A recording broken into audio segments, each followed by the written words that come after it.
Halo pemirsa BTV, masih dalam program Di Balik Layar bersama berbagi inspirasi.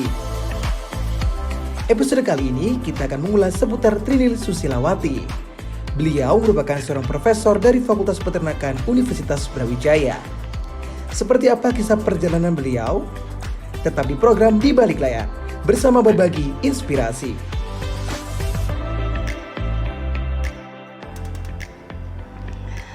Saya Profesor Trinil Susilawati. Selamat datang di kantor saya.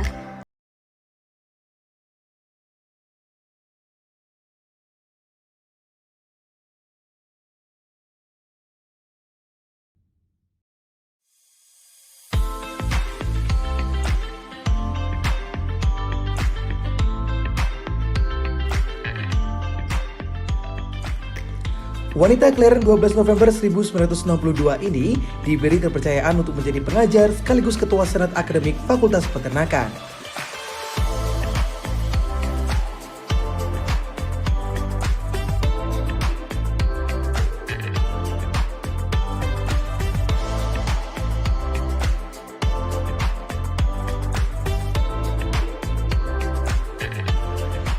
Nama saya adalah Profesor Dr. Insinyur Trinil Susilawati, MS IPU ASEAN Eng.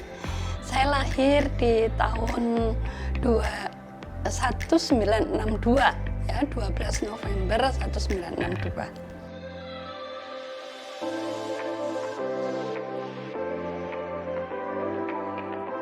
Saya selain sebagai dosen, yaitu mengajar dan membimbing, saya sebagai Ketua Senat Akademik Fakultas Peternakan dan juga sebagai Senat Akademik Universitas.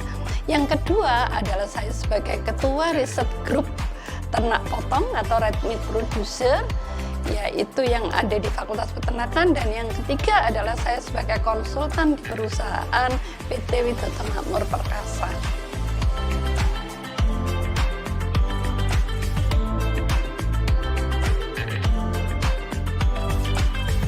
Awal mulanya adalah saya lulus itu langsung daftar sebagai dosen. Hal ini sesuai dari keinginan orang tua saya, yaitu kalau orang perempuan itu cocok jadi pendidik.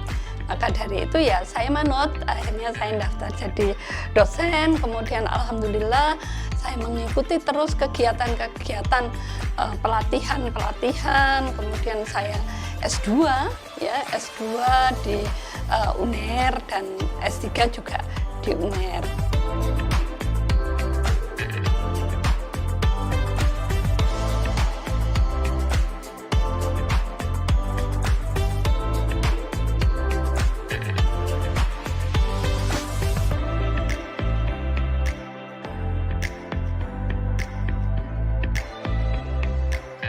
Tantangan demi tantangan yang dilalui beliau dalam mengenyam pendidikan tidak membuat Trinil Susilawati patah semangat untuk terus meraih gelar profesor.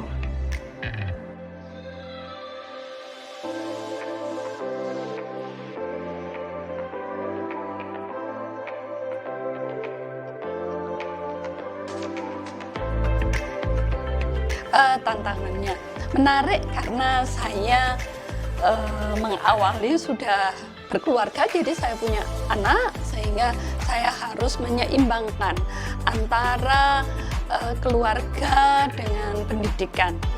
Jadi waktu itu setelah saya S1 ya diterima di sini, saya harus magang dulu dengan dosen-dosen senior yang ada di reproduksi. Kemudian saya mengambil S2 karena saya sudah mempunyai anak, jadi supaya tidak meninggalkan mereka. Suami saya juga bekerja waktu itu ditempatkan di Surabaya, sehingga saya mengambil di UNER, kesehatan reproduksi. Kemudian setelah itu juga waktu S3-nya juga demikian.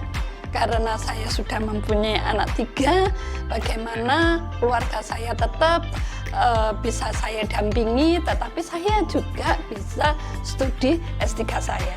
Jadi walaupun saya harus Surabaya Malang tiap hari waktu kuliah, itu saya lakukan tapi tidak meninggalkan keluarga. Itu yang tantangan sebetulnya yang berat, tetapi bagi saya itu yang memang harus saya lakukan, keseimbangan antara sebagai ibu dan juga sebagai wanita karir gitu.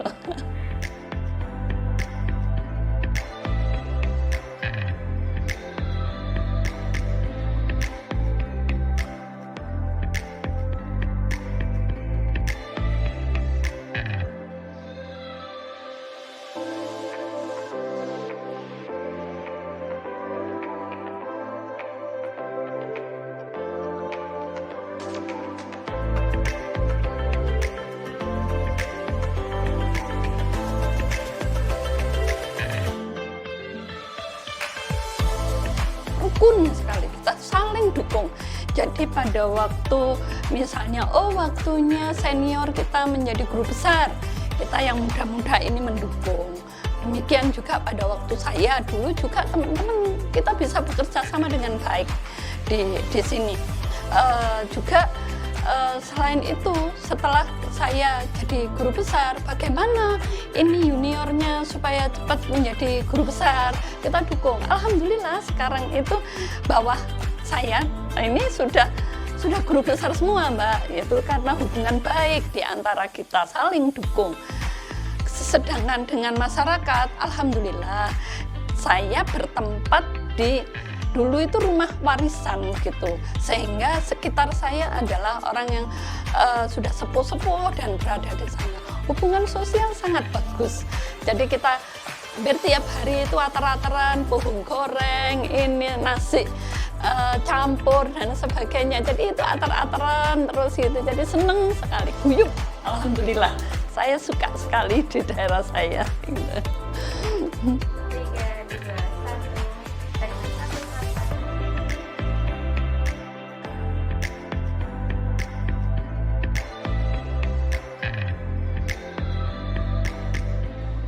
Pemirsa Obi TV, jangan beranjak kemana-mana, karena sesaat lagi kita akan membahas seputar perjalanan karir hingga kegiatan bersama keluarga yang selalu beliau lakukan.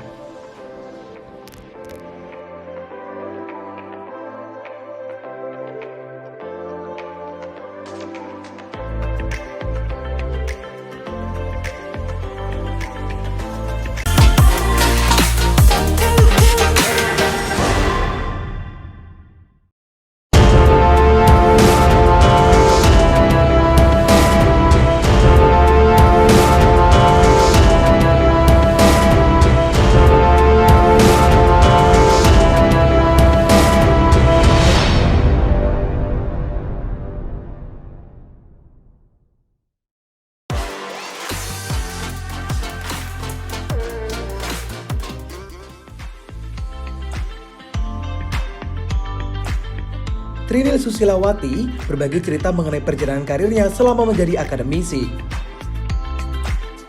Lika-likunya itu ya pertama adalah saya sebetulnya ngelinding aja ya, kita ngelinding. Maksud saya adalah sesuai tugas Tridharma Perguruan Tinggi. Saya menjalankan dengan sesuai tupoksi atau amanah yang diberikan ke saya sebagai pengajar. Sebagai pengajar saya terus harus mengupdate ilmu saya, yaitu di lapang dan juga literatur. Penelitian, saya hobi juga penelitian. Alhamdulillah mulai saya jadi dosen sampai dengan sekarang itu tidak berhenti untuk melakukan penelitian. Dan yang ketiga adalah pengabdian. Sekarang ini saya karena sudah tua ya, sudah mulai banyak di lokasi di pengabdian. Alhamdulillahnya bimbingan saya itu banyak gitu ya, sehingga ide-ide untuk penelitian itu bisa dijalankan semua oleh bimbingan. Jadi itu yang kita lakukan. Jadi istilahnya itu teamwork, membuat teamwork dengan dosen, sesama dosen, juga teamwork dengan mahasiswa. Kita saling menguntungkan. Dengan mahasiswa juga bergabung dengan kami, penelitiannya juga dengan roadmap yang sudah kita buat gitu ya. Jadi itu yang kami lakukan mulai dulu sebetulnya sampai dengan sekarang. gitu. Jadi ya alhamdulillah walaupun istilahnya berat tetapi bersama-sama, dan dukungan dari pemerintah dalam hal ini Kemenristek-Dikti, kemudian dari stakeholder itu cukup besar sehingga bisa berjalan hingga saat ini. Alhamdulillah, impian saya itu kok sudah tercapai semua gitu ya. Jadi dulu itu impian jadi dosen itu pasti menjadi guru besar, itu sudah tercapai.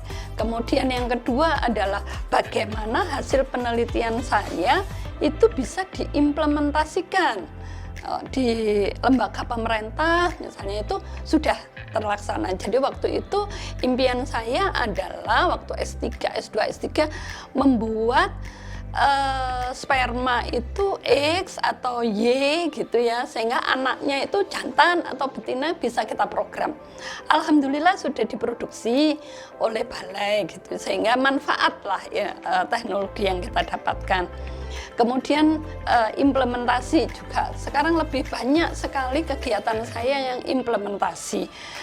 Oleh sebab itu kenapa Bank Indonesia pun itu selalu support, karena program-program kami itu langsung itu sudah terpenuhi.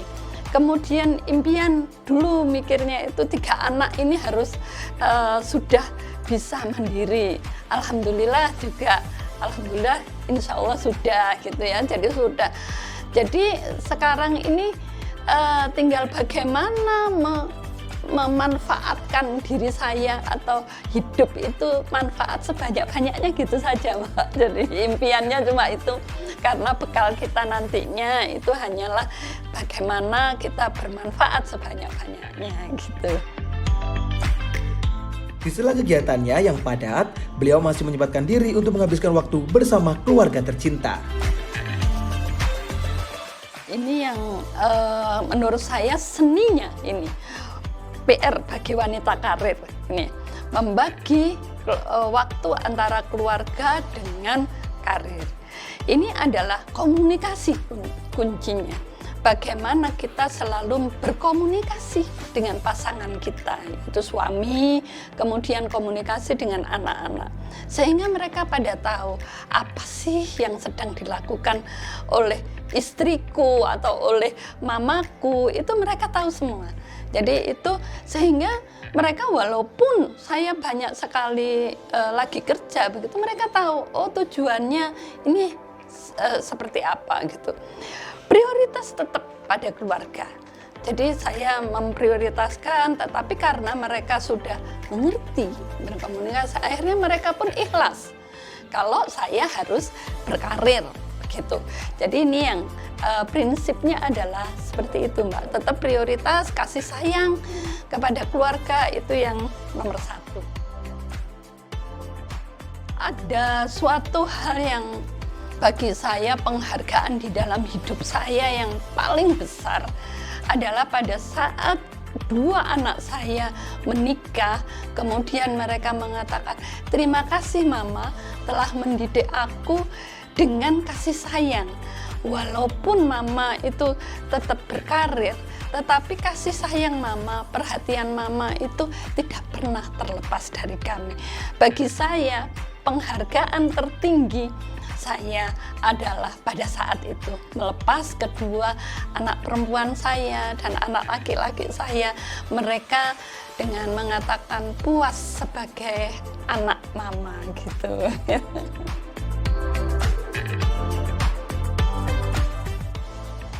Kegiatan favorit.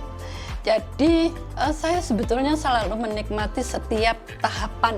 Saya berusaha menikmati.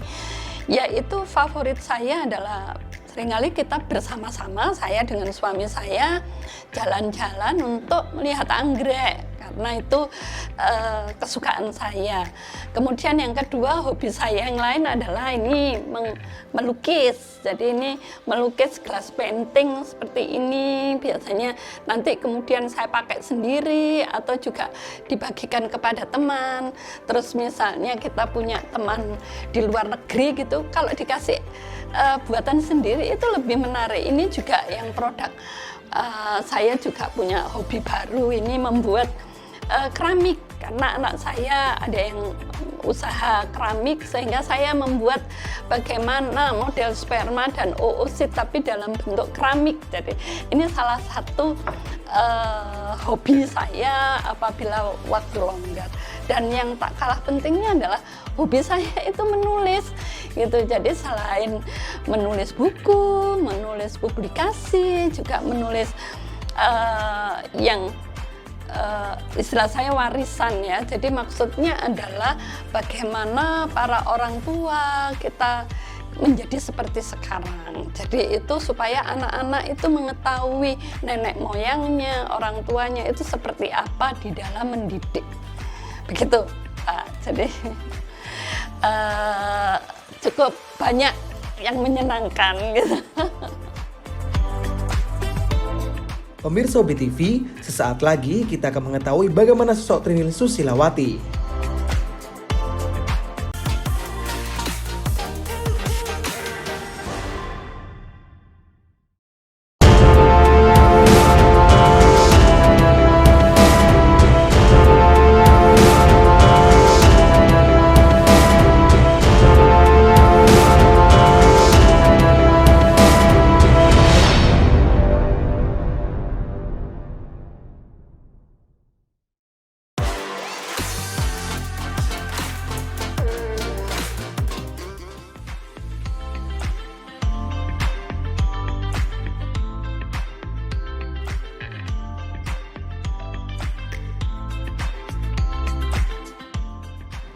Terjun di dunia pendidikan tentu bukanlah hal yang mudah. Suka dan duka telah beliau lalui sebagai seorang akademisi.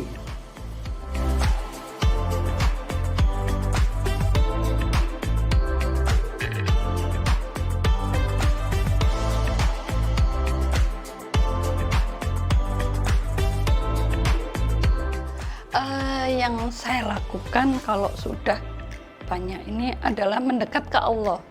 Jadi kalau saya sudah mentok lah istilahnya begitu, adalah lebih banyak mendekat ke Allah, yaitu memperbanyak ibadah, kemudian sholat itu.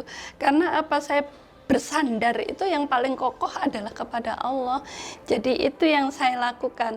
Saya mencoba untuk tidak banyak untuk bicara gini ya, tetapi ternyata benar, dengan kita istighfar, kita sholat tobat apa gitu, itu bisa biar Allah yang menyelesaikan.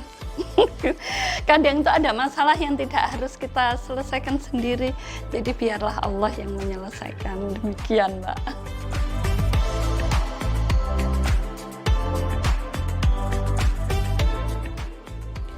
Keluarga dan teman-teman terdekat selalu memberikan dukungan dalam meraih kesuksesan beliau, tentunya hingga saat ini. Yang paling berkesan adalah yang pertama, pada waktu saya ada tantangan untuk mengimplementasikan ilmu saya di industri. Ya, pada waktu itu saya bertemu dengan investor, kemudian saya ditantang, bisa nggak ide-idemu itu menjadi suatu perusahaan. Waktu itu pertama kambing. Ya, alhamdulillah pada waktu itu kemudian hitungan saya itu sesuai. Jadi dalam 2 tahun itu modalnya sudah bisa kembali untuk ekspor kambing. Kemudian tantangan berikutnya waktu itu adalah bagaimana kalau kita berubah, kita kembangkan menjadi sapi. Sapi dari 2000, kemudian alhamdulillah kita membuat perencanaan sampai kapasitas 10.000 dan sampai dengan sekarang 35.000. Kemudian perusahaan juga berkembang, tidak hanya pada sapi saja, tetapi rumah potong hewan, iya, kemudian ayam. Nah, itu saya merasa itu saya nggak jago kandang gitu loh. Berarti ilmu saya bisa diimplementasikan di suatu industri. Yang kedua adalah yang berkesan saya adalah dengan kerjasama dengan Bank Indonesia. Bagaimana ilmu saya itu bisa bermanfaat bagi masyarakat. Untuk itu maka dengan dukungan Bank Indonesia mulai tahun 2009 itu di Bojonegoro sampai dengan di Malang, itu juga tantangan terberat ya, bagaimana ilmu-ilmu yang ada di peternakan itu bisa diimplementasikan, bisa mengembangkan peternakan di masyarakat.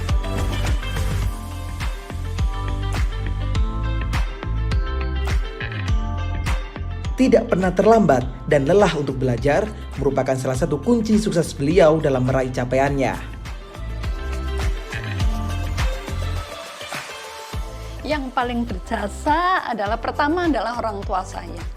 Saya selalu berkata bahwa keberhasilan saya selama ini adalah karena orang tua memberikan contoh yang baik, bagaimana sosial, kemudian bagaimana menjadi seorang Muslim yang benar, contohnya itu dari orang tua, dan doa-doa mereka itu adalah punya peran besar terhadap saya selama ini. Yang kedua adalah suami saya. Suami saya itu sangat mencintai saya. Jadi wujud cintanya itu adalah bagaimana saya bisa bahagia dan sukses. Jadi itu peran terbesar di dalam hidup saya adalah izin suami saya kepada saya untuk berkarir. Jadi kalau nggak ada izin mungkin ya tidak bisa seperti ini, dan itu doa-doa daripada orang tua dan suami saya yang mencintai itu sangat besar, dan otomatis anak-anak yang bisa ikhlas kepada saya yang mamanya mau boleh berkarir dan sebagainya, dan dia tidak menjadi anak yang nakal sehingga merepotkan saya kan gitu ya. Itu adalah peran bagi saya, peran yang besar untuk saya selama ini. Dan juga yang tak kalah pentingnya adalah pimpinan dan di Fakultas Peternakan dan teman-teman itu yang kita saling bekerja sama terus mulai dari dulu hingga sekarang. Itu luar biasa Mbak. Itu saya kira itu yang paling berperan di dalam peningkatan karir.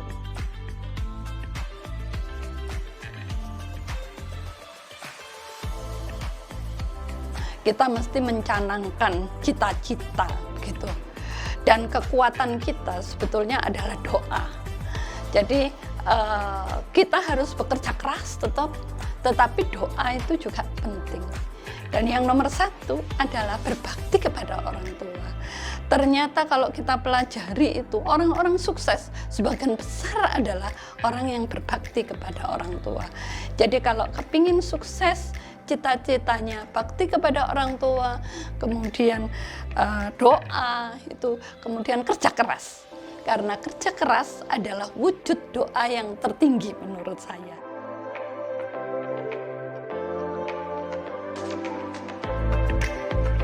Kutipannya adalah sukses adalah bermanfaat sebanyak-banyaknya bagi orang lain.